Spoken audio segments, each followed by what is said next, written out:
There's been a new development, a new phase in the Ukraine war. More recently, Vladimir Putin has escalated his attacks on civilian targets, and this has solicited an angry response from Donald Trump. He said, Vladimir's acting crazy. The left went kind of ecstatic, and they said, Trump finally came around to our point of view. It was all Putin's fault. What Trump is really doing is saying to the world, if we had followed your lead and put pressure only on Vladimir Putin, we would have never got a deal. They would have said the United States was too pro-Ukrainian. The Russians would be seen as sympathetic to parts of the world. But I came in and was willing to give him a chance. And now the world sees that he doesn't want that chance. The next question is, why would Vladimir Putin pass up a deal?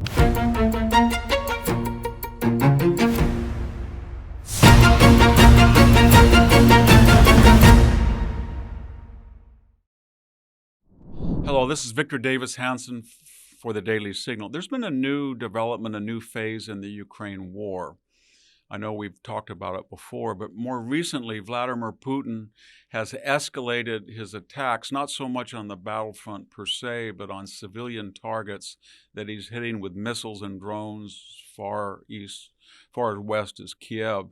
And this has solicited an angry response from Donald Trump. I think the subtext of Donald Trump is, well, wait a minute, Vladimir, I have sort of told Zelensky not to ask for so much and be willing to have a ceasefire.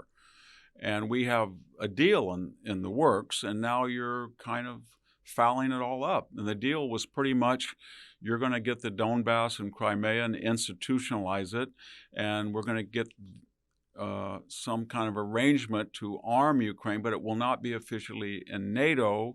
And somewhere where the battle line is today, we'll have a ceasefire, and then there will be an economic zone of rare minerals. It'll be kind of a tripwire. And out of that general framework, we can have a peace conference and hammer out the details. But now you're doing this escalation. It's kind of fouling up my dreams of solving the problem that I inherited from Joe Biden. And Trump is kind of exasperated. He said, Vladimir's acting crazy. The left went kind of ecstatic. And they said, see, Trump finally came around to our point of view. He now agrees with us. It was all Putin's fault, and he stopped appeasing Putin, and now he's going to follow our lead. I don't think that's quite what's actually happened.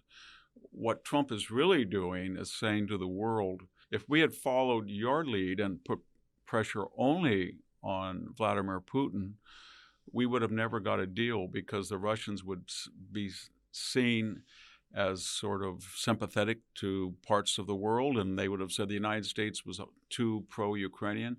But I came in and was willing to give him a chance. And now the world sees that he doesn't want that chance, and the world sees that he's blowing a deal. The next question is, why would he do that? Why would Vladimir Putin pass up a deal? And I think the answer is that he has to account for a war that he preempted and started that was designed to take all of Ukraine by decapitating Kiev in February of 2022. Fast forward, there's probably 1.5 million dead, wounded, and lost on both sides in climbing, but the majority of those losses are Russian. There's probably 1 million dead Russians, wounded Russians, or missing Russians. And Vladimir Putin, although he is a dictator with absolute power, no dictator is quite with absolute power. He has to account informally to a complex of oligarchs, wealthy oligarchs, bureaucrats, high-level bureaucrats, and the military. And there is a point in which he has to show that what he has done in Ukraine is worth 1 million dead, wounded, and missing. And he thinks he's not there yet. In other words, he is going back to them and saying, only Vladimir institutionalized the acquisition of the Donbass and Crimea, which, by the way, I got for you in 2014, and now there's no question that they're part of Russia. Only Vladimir got Ukraine out of NATO. Only Vladimir advanced 40 to 60 miles westward from the Donbass and Crimea. And I think he thinks that complex that I just mentioned is saying, you mean you basically didn't give us anything. We had the Donbass, we had Crimea, we were already pushing a little bit westward. We knew Ukraine, Europe didn't want them in NATO, the United States didn't want a NATO. So what did you really give us, Vladimir? You're not far west enough. Now you go back over there and we've got to justify 1 million casualties, and there's not much on the battlefield.